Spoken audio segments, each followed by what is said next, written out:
सुबह के 6 बजे और एक मेल आता है। आज से ऑफिस आने की ज़रूरत नहीं। ऐसा सिर्फ 10 से 20 लोगों के साथ नहीं हुआ, बल्कि करीब 30,000 कर्मचारियों के साथ हुआ। और सबसे चौंकाने वाली बात, कंपनी घाटे में नहीं थी, बल्कि उसका प्रॉफिट बढ़ रहा था। ये कहानी है ओरेकल कॉरपोरेशन की, जिसने कुछ समय पहले सर्नर कॉरपोरेशन को करीब $28 बिलियन में खरीदा। सर्नर क्या करता है? ये अस्पतालों का डेटा संभालता है। डॉक्टर क्या लिखते हैं, मरीज की हिस्ट्री, हर चीज़। अब असली गेम यहाँ शुरू होता है। इस मैसिव हेल्थ डेटा को इस्तेमाल करके AI मॉडल्स को ट्रेन किया जाएगा। इसके लिए चाहिए बड़े data centres, high and GPUs जैसे कि NVIDIA के, और ये सब सस्ता नहीं आता। बिलियंस ऑफ डॉलर का निवेश लगता है। तो पैसा कहाँ से आएगा?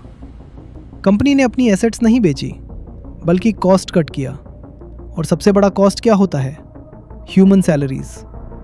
यानी इंसान अब बैलेंस शीट में सिर्फ एक एक्सपेंस बन चुका है। टेक कंपनियों का एक पैटर्न बन चुका है। जब पैसा सस्ता होता है, लो इंटरेस्ट रेट्स, तो ये ज़्यादा हायरिंग करती हैं। और जब एक्सपेंशन फेज आता है, तो मास लेऑफ्स। कभी कभी इसका मकसद कंपटीशन को रोकना भी होता है, ताकि छोटे स्टार्टअप्स अच्छे टैलेंट तक पहुंच ही ना सकें। सोचिए, जिसने अपनी पूरी ज़िंदगी एक स्किल पर लगा दी, 20 साल काम किया, और एक दिन एक ईमेल आता है, you are no longer needed. उसके बाद कोई रोड मैप नहीं, कोई सेफ्टी नहीं।